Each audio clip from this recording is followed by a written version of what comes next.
છો મિત્રો? તો તમે બધા મજામાં દેશો. એક આજ કોમેડી વિડીયો માટે નથી આ વિડીયો.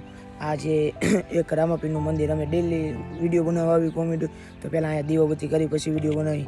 આજ અમને એવું થયું કે આજે એક વિડીયો બનાવી નાખી. કે છે મંદિરની કંઈ ઠેકાણું નહીં, ખાલી મંદિર છે, કોઈ કરે એવું નહીં કામ કંઈ. અમે છોકરા જ કરીએ, બીજું કોઈ કરવાનું નહીં. તો અમે એટલું કે આ વિડીયોમાં આજે હું તમને બતાવવા માગું છું કે કેવું અમારું રામાપીરનું મંદિર એક અહીંયા હે ગામ વચ્ચે. મતલબ ગામ બારું છે. તમે પહેલાં વિડીયો બનાવી પછી દર્શન એવું બધું દીવાબત્તીનું કરીને પછી વિડીયો બનાવવા ચાલુ કરી. તો તમને હાલત બતાવું, તમારાથી જે પણ મદદ થાય, હું સ્કેનર મૂકું છું, તમારાથી જે પણ મદદ થાય એટલી કરી નાખજો, પણ મિનિમમ 10થી ઉપર જ મોકલજો. બતાવું તમને હાલત જોવું, ખાલી કેટલી ખરાબ હાલતમાં મંદિર છે તમને બતાવું. તોય સારું રાખે, રોજ વારી ચોરી બધું મસ્ત કરીને રાખી, તમને તોય બતાવી દઉં, જોઈ લો.